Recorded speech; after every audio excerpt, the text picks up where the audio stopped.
Oh,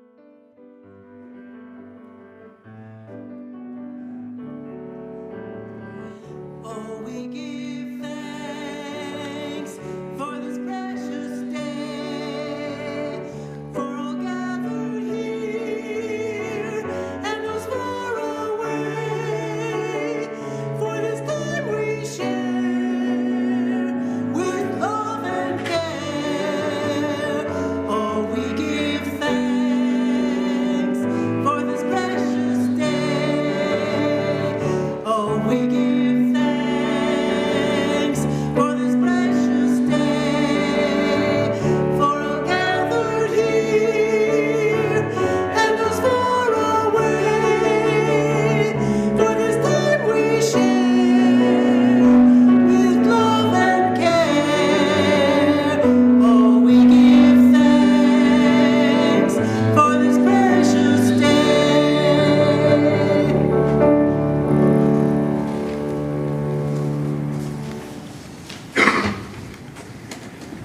Good morning. Welcome to the Unitarian Universalist Church of Spokane, where our mission is to join together to create a nourishing liberal religious home and to champion justice, diversity, and environmental stewardship in our wider world, or as we say in short, to create community, find meaning, and work for justice. Welcome to one and all. It's good to have you here this morning at our early bird service. We have just a few early birds with us in the sanctuary, but all the important ones are here for sure. And of course, a lot of folks streaming with us during our early service as well. We're so glad to have all of you today. So welcome to one and all. We want to begin by embracing all that you bring with you to this space, as always, all of your unique beliefs, your background, your lifestyle, your experiences, all that helps make you who you are is welcome here this morning. So thanks for being here. We've just got one announcement that our board president handed me this morning and asked me to make, so I'm going to do that now. And she's such a poetic writer, I'm just going to read it as verbatim. Members of the Board of Trustees will be in the Friendship Hall between services today to take your comments and feedback on our proposed bylaws division. So a lot of you know the board's been working for over a year now, but they've been meeting every Monday night to revise our bylaws, and they've put those out, and they want to get comments before hopefully we reward them for all their hard work by passing those bylaws in the next couple of weeks. For those wishing to give feedback who cannot be here in person, who want to do so online via Zoom, we're going to have an open meeting from 5 to 6 this afternoon. From 5 to 6 this afternoon, Pacific Standard Time, of course, for those who are on the East Coast or Mountain Time. And the link for that is in the UUCS Zoom communications that goes out once a week, so you should already have that. All right, thank you. And let's take a little time this morning to greet one another. I always joke when we have a small crowd that you might have to go for a little bit of a walk, get some of your steps in, but it's not really that bad, but you've got an opportunity to say hi to just about everyone in the room this morning. And those of you who are streaming with us, feel free to shoot us a text or an email or call a friend or something like that.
Okay. As always, there's more time to visit with one another during our social hour. Grab a cup of coffee or a cup of tea. But we're going to move forward now by lighting our chalice, which is the symbol of our faith, the symbol of Unitarian Universalism, of our unity and our solidarity, of our openness and our inclusion, of our community and our individual uniqueness. May this small flame be our offering of warmth to those who are cold and alone, and a light to those in darkness. May it be a flame that ignites justice in our world and a beacon of hope to those in need, and may it reflect at least a spark of truth wherever truth has been lost, and cast a healthy shadow of doubt wherever it's been found.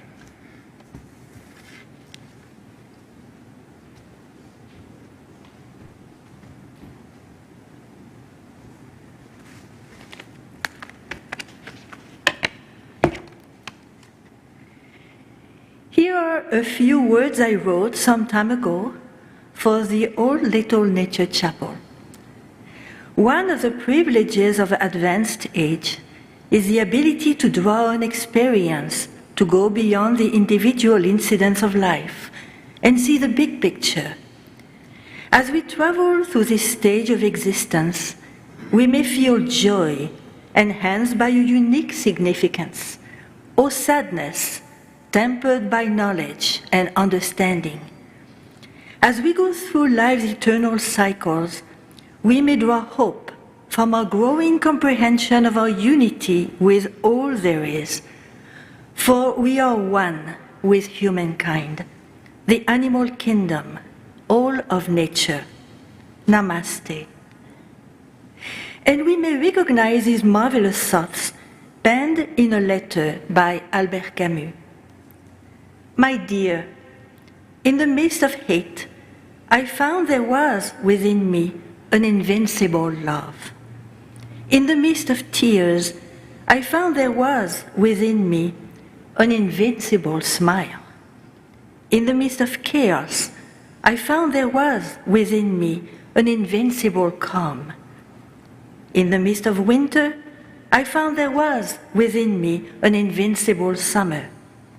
And that makes me happy, for it says that no matter how hard the world pushes against me, within me there is something stronger, something better, pushing right back. Truly yours, Albert Camus.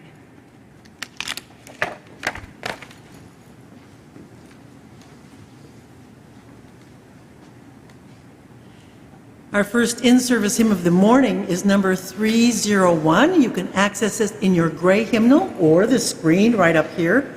Touch the earth and reach the sky. Please rise as you're willing and able.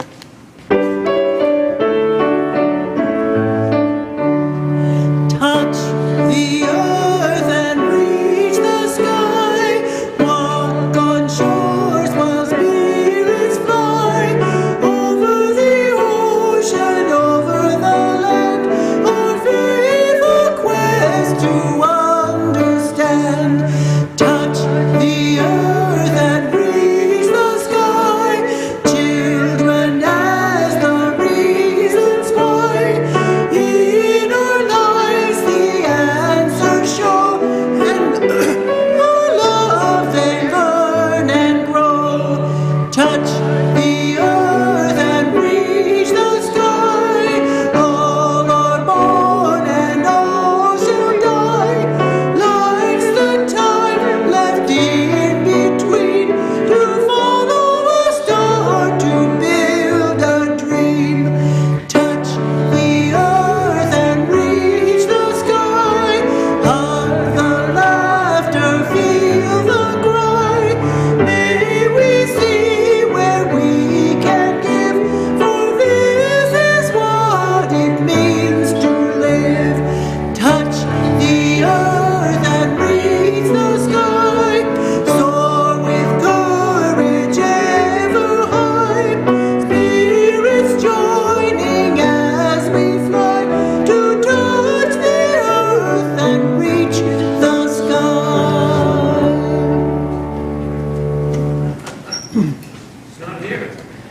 Yeah, we might have to work on some of the lyrics. I think there were a couple of slates maybe missing, Deb, but Oh boy. Wouldn't you know? We'll have time to type those in after the service, so we apologize for that. Sorry, I usually come in Friday to check. It's not a big deal. Not a big deal. You were gone to Idaho. That's it. Okay. Don't go to Idaho anymore. Okay, no problem. No problem.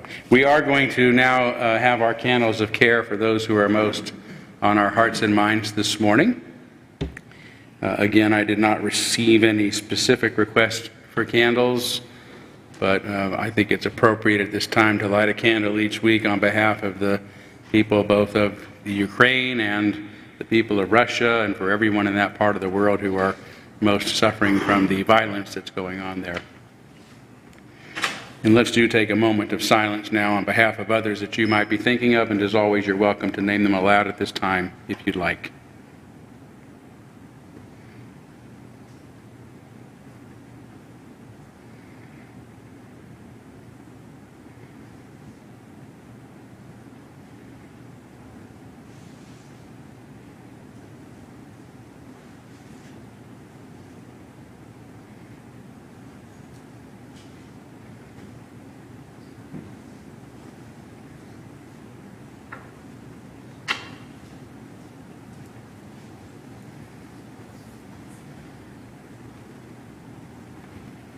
Those named aloud and those embraced in our silence, and all those who are suffering in our world at this hour, we hold in our community with compassion. And we now gratefully give and receive this morning's offering, which helps sustain this community and our mission to the larger world.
Good morning.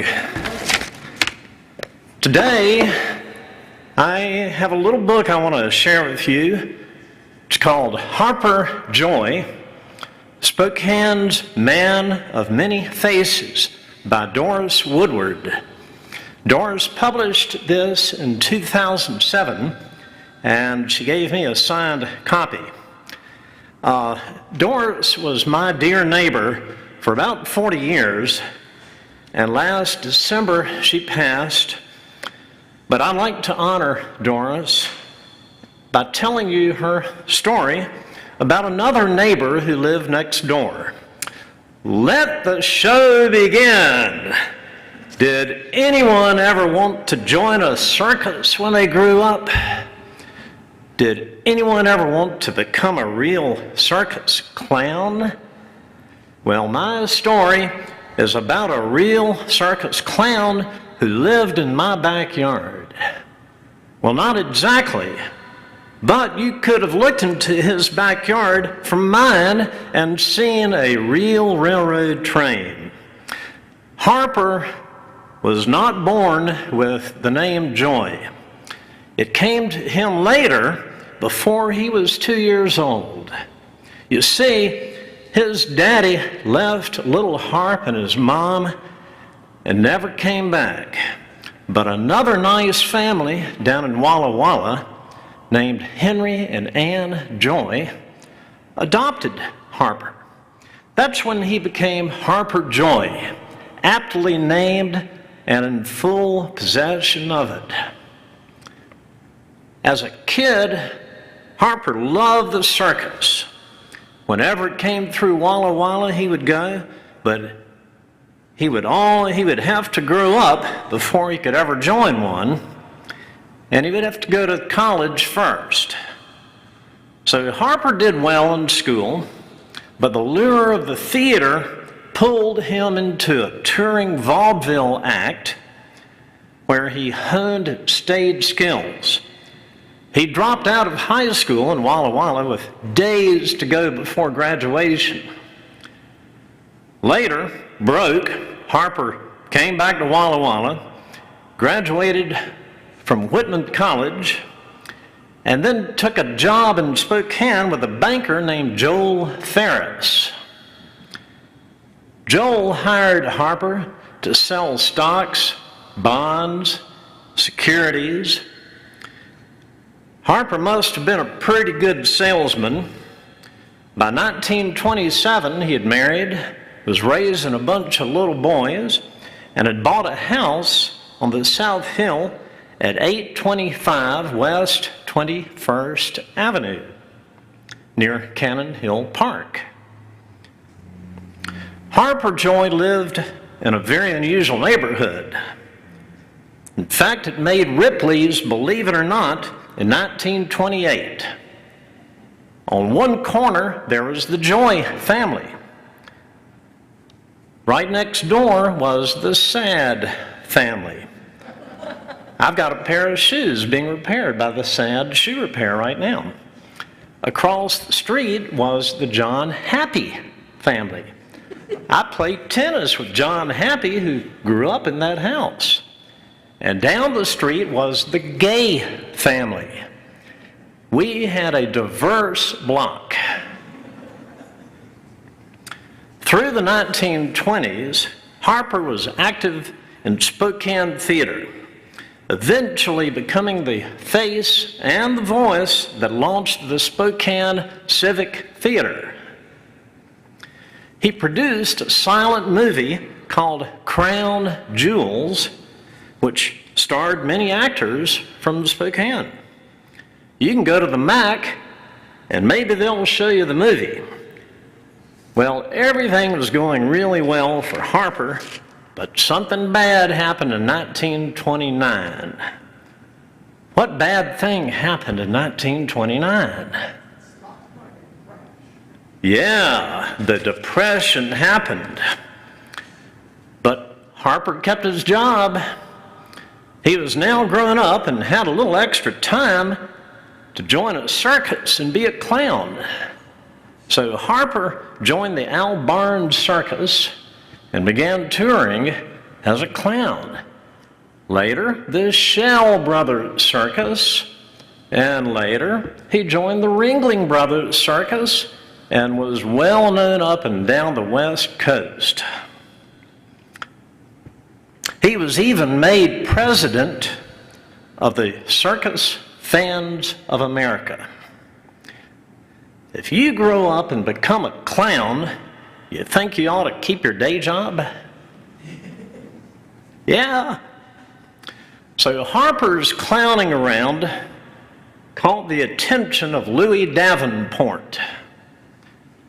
Davenport was so taken with Harper's love of the circus, he decided to honor Harper with a room at the hotel. You can book room 730 and spend a night surrounded by elephants, tigers, trapeze artists, and lions. It's all decorated in themes of the circus. Did you know that a circus clown could drive a train? All aboard Cannon Hill and Pacific Railroad, departing 825 West 21st for Joytown. Get your tickets here. On December 25th, 1936, the kids of Cannon Hill awoke to find a surprise prize in the backyard of the Joy House. A real train on a real track had appeared. And for the next 20 years, it would magically carry kids to places like Joysburg, Joy's Town, and St. Joy. Harper knew everybody. He had railroad connections. And he had found that old saddleback locomotive for sale and arranged to have it, a caboose, and 60 feet of track trucked up to his backyard. His railroad slogan was, "The road to yesterday, our road not as long but as wide as any." Yeah, you can picture Harper in uniform, collecting tickets which were free, and making sure all the kids knew the rules of the rail. Train runs only during periods of total eclipses, tidal waves, and days when security dealers are happy and contented. Passengers over 87, accompanied by their parents, are permitted to ride half fare. Yep, Harper had even posted a timetable showing the CH&P schedule. Well, speaking of time, mine is about up.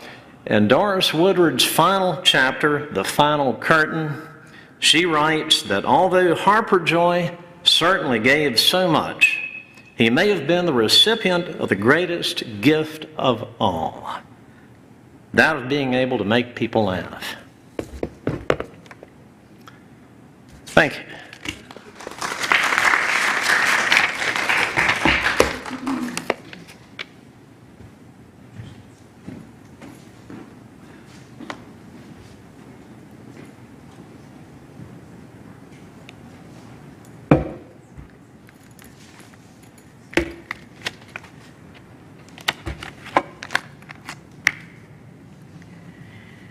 Let us meditate on these inspirational words written by Rachel Carson. There is symbolic as well as actual beauty in the migration of the birds, the ebb and flow of the tides, the folded bud ready for the spring. There is something infinitely healing in the repeated refrains of nature. The assurance that dawn comes after night and spring after the winter, creating a sense of wonder so indestructible that it would last throughout life and be a source of strength.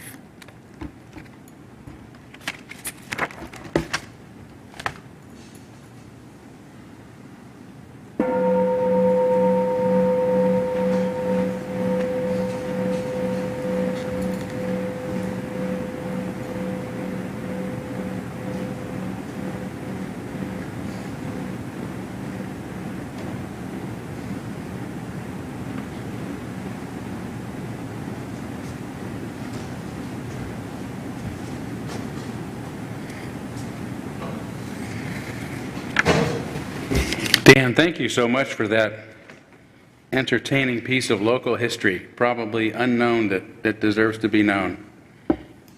I love that period myself, and so I particularly enjoyed hearing that. For our reading today, I'm actually going to read the first two paragraphs of my own book, Evolution's Way. As some of you know, I've written a couple of more controversial books recently in order to take on some of the concerns I have with our own that are going on in our own religion. But if I had my way, I would focus exclusively on this stuff because it brings me so much joy and hope for our future. This book is not a scientific treatise, and I am not a scientist. I'm a minister, and it's based on a collection of sermons I've given over the course of 15 years, beginning in 2004. They're founded on my understanding of evolution as the exponential flow of everything, life, ideas, society, technology, humanity, and the entire cosmos, toward increasingly higher states of complexity, consciousness, and unity, in that order. Each touch upon a recurring theme in my pulpit, that the universe itself is awakening, and Homo sapiens represents a significant bifurcation in this evolutionary process. This is so largely because human beings, to a much greater degree than any other animal on earth, have developed the ability to exchange information through the sharing of ideas, freeing it from its genetic confines. This book, like any book, is a good example. Information can now be exchanged between host organisms in the form of memes as well as genes. Human technology is also evolving exponentially to facilitate this obvious trajectory. I need only mention computers and the internet to prove the point. Advances now underway in robotics, extended reality, and artificial intelligence are also on the verge of expanding human intelligence and intelligence itself in the coming years, much sooner, I think, than most may imagine. As we increasingly converge with such technology, our species, like 99% of all species to have come before us, will go extinct, likely by evolving into something new. I predict the human part of us will remain within whatever we become, just as our single-celled ancestors remain part of us. Human technology, from the Greek word meaning art or craft, is an extension of our humanity. So there's already something human in all of it.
Laura, thank you so much.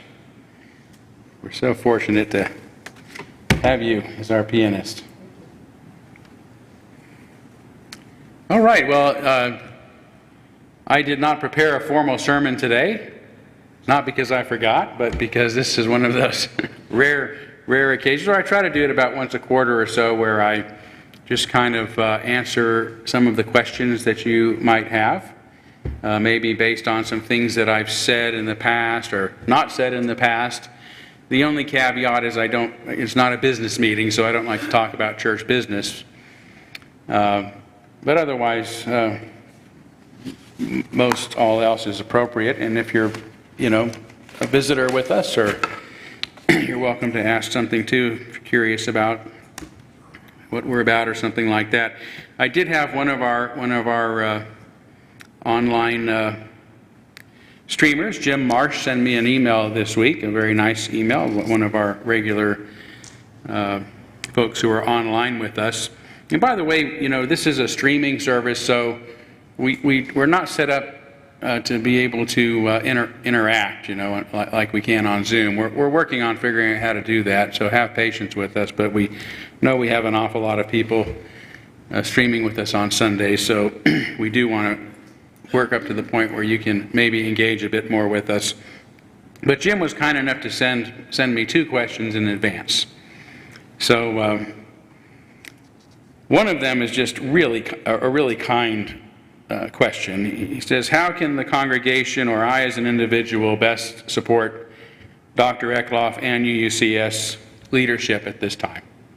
So one, just I think hearing this question warms our heart to know that we have so many people that care about this church and care about what's going on and care about the stands that we've taken in the religion to try to preserve our core values, which are I define as freedom, reason, and tolerance. But knowing that you're out there and that you care is one of the most important things anybody can do. So just asking the question, I think, does a lot for me. I don't know how some of our board members and others in the congregation might feel, but Jim, thank you for that question. And then Jim asked, what question or questions does Dr. Eklof wish the congregation would ask? I'm glad you asked. No, truthfully, I really like to kind of reserve these particular services for questions that others might have. I get to kind of cheat because I can answer whatever question I want every other Sunday, right? So even if I haven't been asked, you're going to hear the answer. So I don't have any real issues there. I'm fortunate to be able to be part of a church community where I'm pretty comfortable saying what I want. And not everybody likes everything I have to say, but too bad. It's a Unitarian Universalist church, right? So that's how it goes. Okay, Alan, you've got your fist up. Is this in solidarity, or are you asking a question? Okay, solidarity, yes. Pretty much familiar with the negative news that's flowing from the UUA, but is there any positive news that's come up regarding their... Any positive news from the Unitarian Universalist Association? Not any positive news from the leadership there itself. The Unitarian Universalist Association is sort of a headquarters. We are an organization of autonomous member congregations that don't have a hierarchical church authority. Unfortunately, it seems like the UUA leadership is seeking to become an authoritarian church complete with a new dogma that it will hold all of us accountable for maintaining. So, obviously that's what I'm pushing back against. What I can say is that there is a growing dissatisfaction with what's happening in the UUA. The biggest issue we face is so many Unitarian Universalists around the country have not been aware of what's going on. We're all pretty sheltered and into our own spaces and don't really have much to do with them. They're a member service organization. But they are working to influence our churches in unprecedented ways, particularly by controlling the ministers. So that's, and the flow and the positioning of ministers. So that's the hard part. But with more and more people becoming aware, there's a lot more pushback. And I think the tide will really turn before the UUA breaks up or dissolves or something like that. I think we'll regain control of it. My two books on the subject continue to sell every day, and we're a very small religion, so it's a very niche market. So to have it continuing to sell after 3 years tells me that people are continuing to find interest in this and wanting to at least have a frame to understand it. So, I think it's good. Conflict is good sometimes, right? That's how evolution happens, right? So stuff happens. Yeah. All right. Anyone else? Deb. You said a few things about the approach to race relations from the UUA and some other spaces, but kind of in preparation for our minister next week, could you talk a little bit more about the evolution of where we are and why there's head voting about how to do things? Yeah, so the question is about, race relations in this country and how our religion is responding to it. and different opinions about how that should happen. What I would say is that my books are not about racial justice. Anybody who reads them would say this is about Unitarian Universalism. However, I do disagree with the critical race theory that is at the root of the UUA leadership's position about how we should deal with racial justice. And I'm obviously not the only one, and I'm not the only white person by any means who finds critical race theory to itself be a racist mindset that demeans people of color.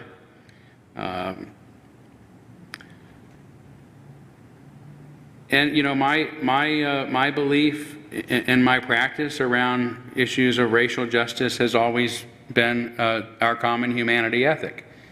That the more we learn to embrace those who are different from ourselves, the wider our circle becomes. The better off we are as a society, and that usually happens by relationships. Just like when we fought so hard for marriage equality and greater gay rights in our country, that was something that was accomplished as more and more people in the world, or particularly in our country, but it did have a global impact, began to recognize they had relationships and family members and people they loved who just so happened to be gay. And we don't want the people that we care about, the people that we like, because when we like somebody, we admit there's something alike, right? We're like each other. We can't be unjust to people that are like us, right? Most of the injustices that occur in the world are because we convince ourselves we're not alike, right? And right now, by going into this sort of identity ethic that says we all have to get into our own lanes and stay in our own lanes, and it's not possible to relate with each other if we have certain pigment in our skin or have certain sexual preferences or if you happen to be a male or a female. I mean, these are the things Unitarians for years have been trying to get away from. They're the things we've been saying don't matter. And right now, the UUA leadership is trying to convince us that that's all that matters, and that we're so different we can't understand each other and we can't relate to each other. And it's a segregationist mindset. It's not the mindset that Dr. King referred to when he referred to creating a beloved community, right? He talked about a community in which little black girls and white girls and black boys are holding hands together, walking down the street together, marching side by side. And right now, if you go to a UUA march, they're going to say, would all the indigenous people come up front? Would all the other people of color get behind them? People with disabilities get behind them? People who are local get behind them? And all the other people get in the back. You know, that's how these marches go. And that's just one example. You know, so I think that the biggest difference is whether or not we think the way to approach racial equality is by enlarging the circle and recognizing that we're one, and we cannot let people that are part of our community suffer or be treated unjustly, versus this idea of continuing to segregate ourselves into identity groups that can't relate to each other. And I'm willing to accept the idea that critical race theory has some worthy goals, and maybe even some worthy practices, right? But what's happened right now is if you say, wait a minute, this is weird, this is not who we are, you're immediately labeled racist, homophobic, transphobic. Well, you're called, as I say, a racist, homophobic, transphobic, ableist, classist kitchen sink, you know. And it's just an immediate panic, right? There's nothing, people don't even read your material. They just say this. So that's not who we are as Unitarians. That's not who we are. It's not who we've ever been. And, you know, I will continue to fight to my last breath this kind of mindset, whether it's in our religion or in our world. So let me just make sure there's nobody else first, Alan, because I want to get to, yes, Darrell.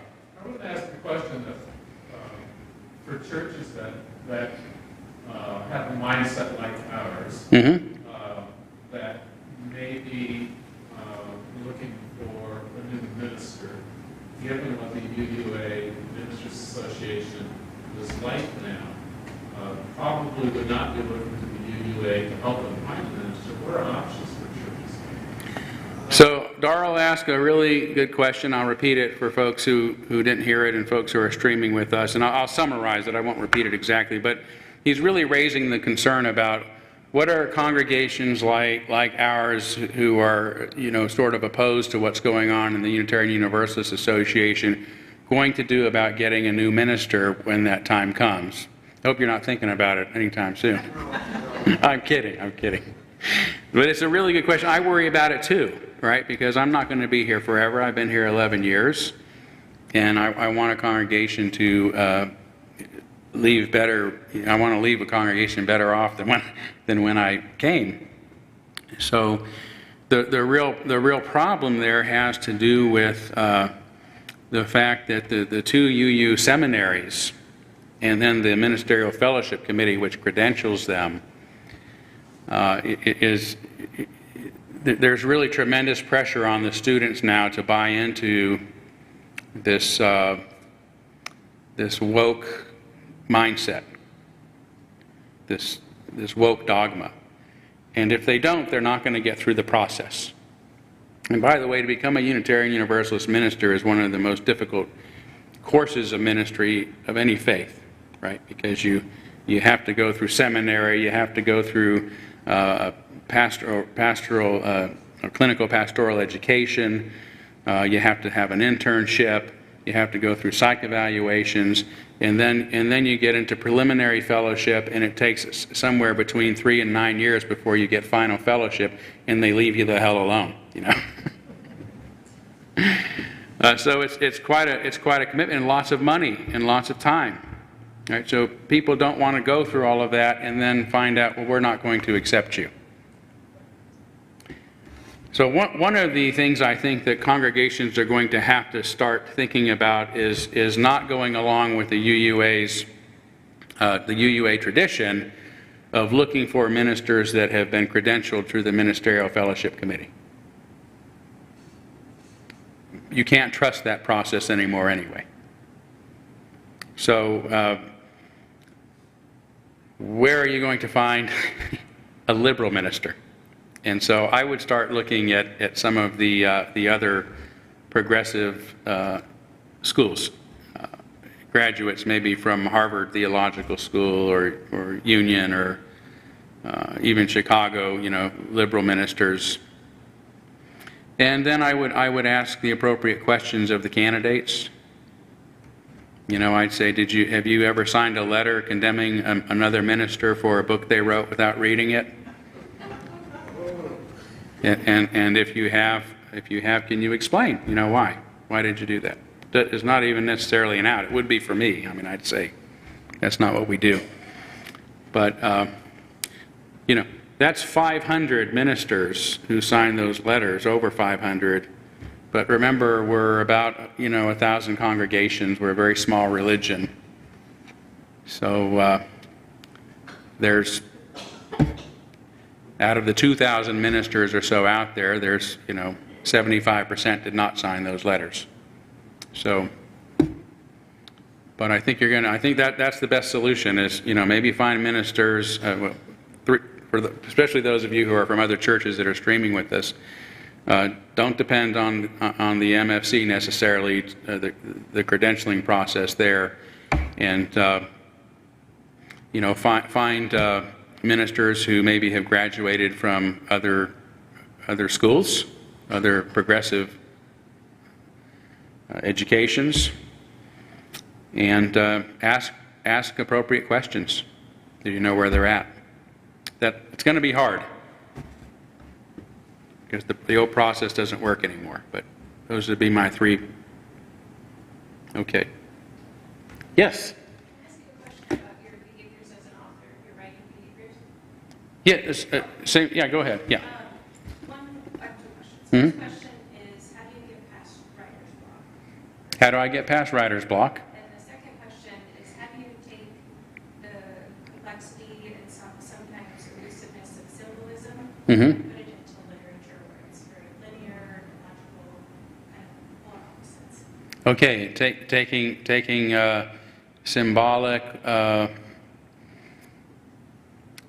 symbolic language or maybe prose and putting it into logical form. Is that the Constructs, like symbolic constructs. symbolic constructs? Oh, okay. Yeah. Boy, those are really two good questions.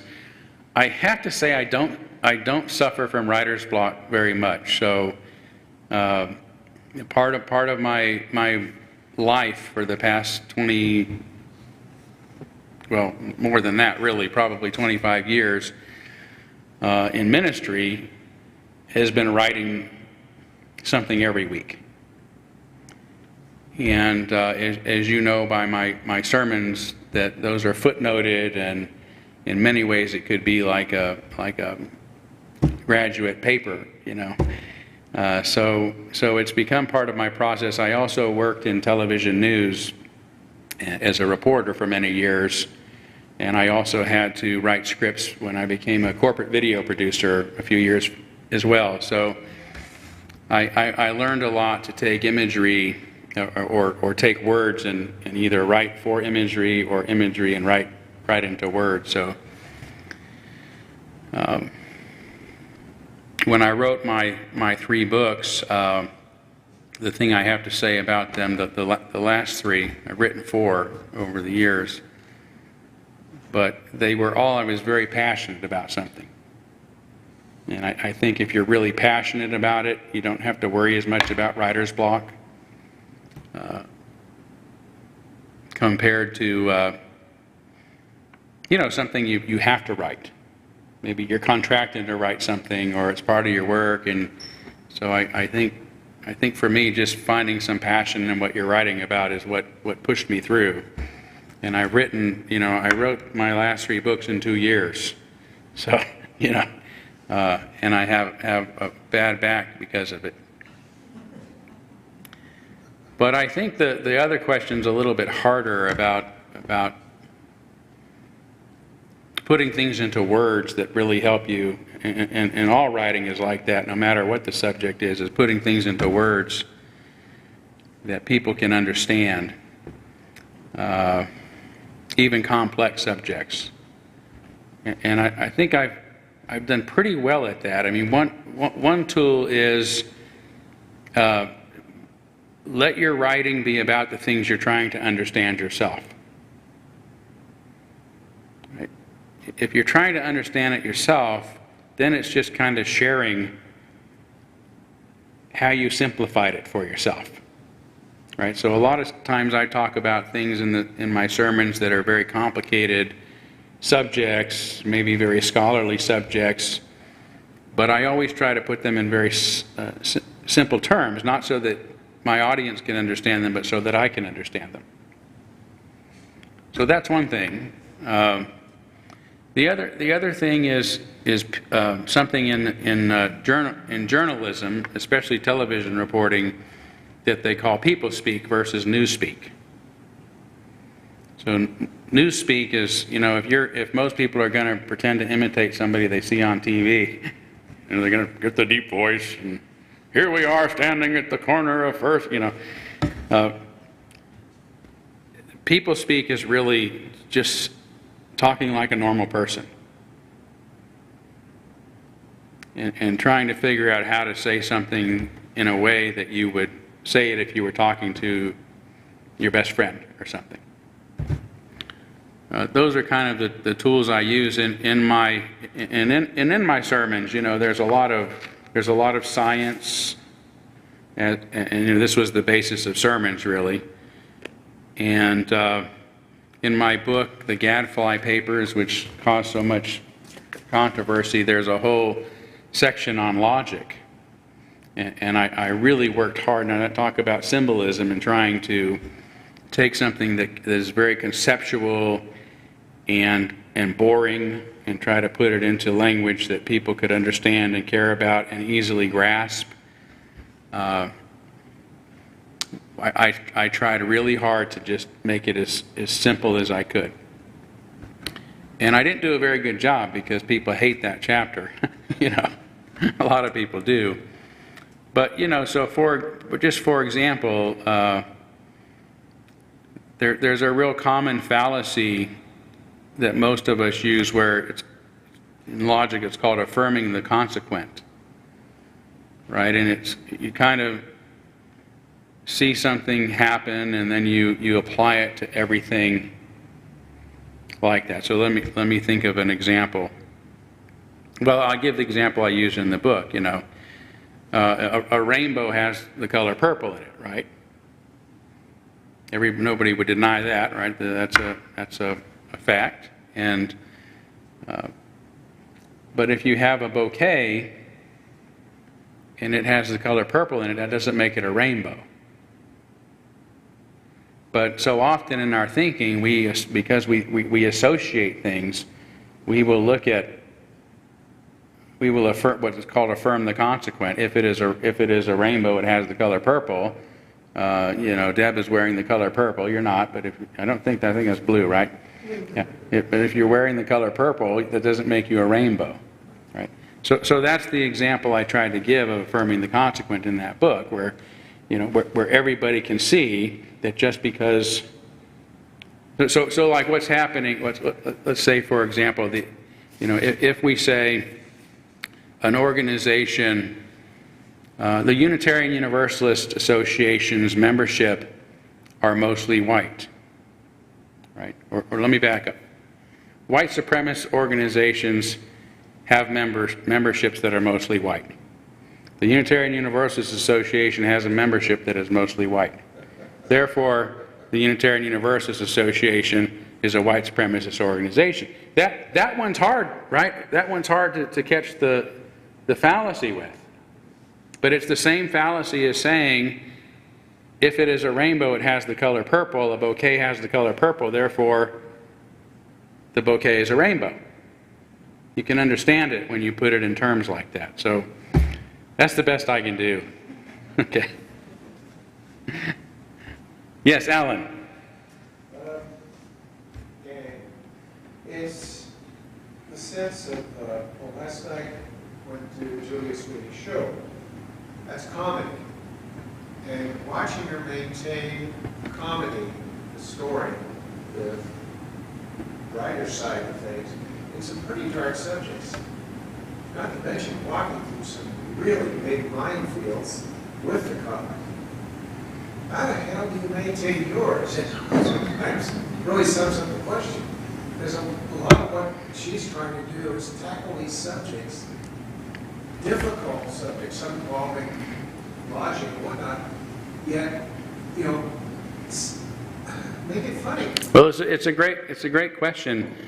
This is one of the tragedies of the politically correct culture.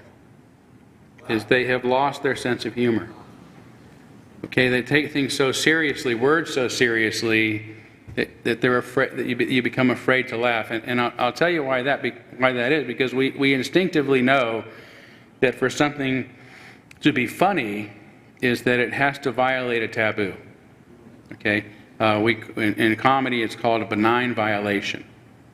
So for example, the Three Stooges are very violent, but nobody gets hurt, right? That's a benign violation. We shouldn't hurt people, right? So you could, put a chainsaw on, Curly Joe's head, and it goes around, and he goes, ow, ow, ow, ow, but there's no gore, and he, like Wile E. Coyote, he's back to the next scene. So we can laugh because we know nobody gets hurt, right? But the chicken and the egg joke is not that funny because it doesn't violate any taboos. So comedy pushes our taboos, and there's a little bit of shock value to it, and that's what makes it funny. So I remember when the General Assembly was here, in 2019, we were staging an event, and I was, as the local minister, invited to be part of that. And as the group that was staging it came together, they asked me if I would give an invocation as the local minister, which I'm very awkward about praying in public because, you know, I'm a Unitarian minister, right? So I made this little, ice-breaking joke where I said, I'm always awkward praying in public because the Unitarian part of me doesn't know who to pray to, and the Universalist part doesn't know who not to pray to. You know, so it's usually good for a couple of chuckles from Unitarians who would understand that. But this group, I mean, the tension, like people were scanning each other's faces, like what did he violate here? You know, who got hurt? Who was harmed? You know, I mean, absolutely no sense of humor. So I just went on and said my little thing. But humor is healing, right? Just like crying. These are the two things that help us rid our bodies and our hearts of burdens, tears and laughter. And both of them, we refer to as breaking up and cracking up, right? When we break up, when we cry, when we crack up, our facial expressions no longer maintain that sort of calm demeanor, that proper calm demeanor we want to show the world, that persona we want to show the world. This true emotional outbreak happens. And so there's a lot of similarity between cracking up and breaking up, between laughter and tears. They're both healing. And humor in particular helps us heal because it deflates our inflations, right? When we get serious about things, they seem to get worse and worse and bigger and bigger and worse and worse and worse and bigger and bigger and on until we just feel overwhelmed by our problems. That's why some of the jokes that are out, some of the worst jokes emerge right after a catastrophe. Right? Military humor, I was thinking about. Well, military humor, right after a catastrophe, there's these jokes. That is a way of taking this terrible thing and being able to cope with it. Make it a little more manageable. Make it a little lighter, lighthearted, I should say. Lighthearted, it lifts our hearts. So you've got to be able to laugh and have humor in order to heal, in order to survive, in order to handle the major burdens that all of us are dealing with in life. It's a healing technique. So how do I maintain it? I thrive on it. I have to have a sense of humor if I'm going to live in this world, right? You've got to be able to make fun of yourself. You guys hear me do that all the time, each Sunday, because I make mistakes every Sunday. Most of you don't notice anymore because we just laugh them off. Right? Okay, maybe one more. No? Going. Once, go. Okay, gone. Okay. Oh, we did have one. Lynn. Oh. Can you speak of one person briefly that you admire and tell us why? One person I admire. Oh my gosh, there's so many people I admire. I have to say, I recently read Candice Bergen's first memoir, Knockwood. Candice Bergen is the daughter of Edgar Bergen, the great ventriloquist who gave the world Charlie McCarthy. And it was up to her age of about 35, and I've since gotten her second memoir, which is called A Fine Affair. And of course, loved her in Murphy Brown. She was the one you probably remember that I think it was George Bush that criticized her for having a child out of wedlock, or really. But Candice Bergen, what I just so loved about her story. All of us, I see all of us as little raindrops of flesh that fall out of the clouds of life and get plopped and planted where we're plopped and planted. right? Some of us are in really bad situations, and some of us are in fantastic situations. So it appears from those of us in rotten situations. But we all struggle with the same stuff. And here Candice Bergen is, in a neighborhood where, the people coming over to dinner were the Ronald Reagans and the Jimmy Stewarts and the Walt Disneys, and, those are the people she grew up with. And, she had a father that loved her, and a mother that loved her, but very stoic, there's no emotional expression, no love expressed. And in the meantime, she's just, and I have to, be shallow here too. My God, I can't think of anyone more beautiful than Candice Bergen. She's just was amazing, amazing beauty. And so, in that world, when she was growing up, that was a burden. I'm sorry, but it was, especially in a very patriarchal, misogynistic time, right? So she had to deal with that. She had to deal with being, in a Disneyland-like environment, one of the most famous families in the world, and she was trying to figure out who she was. And I read her biography, and I said, that's my biography, and that's your biography, right? We all wake up in this strange reality, and we try to make sense of it as we get older.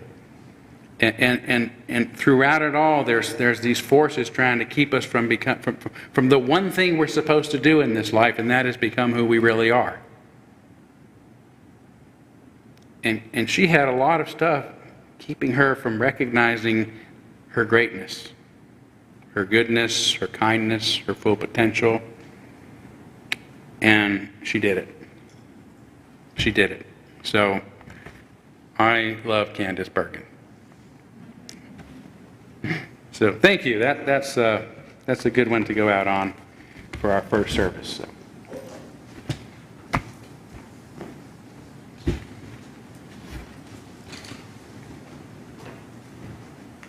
Well, today we're going to sing a Burt Bacharach song.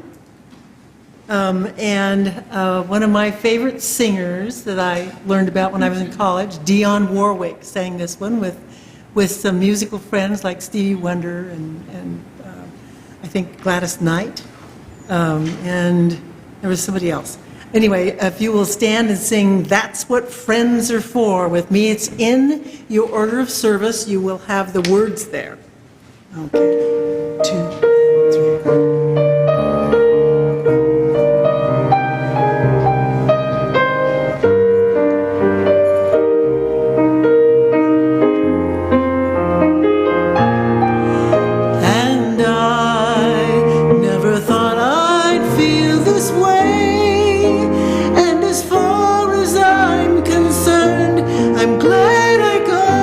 Chance to say that I do believe our love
I can hear the buoyant, cheering call of life in a waterfall.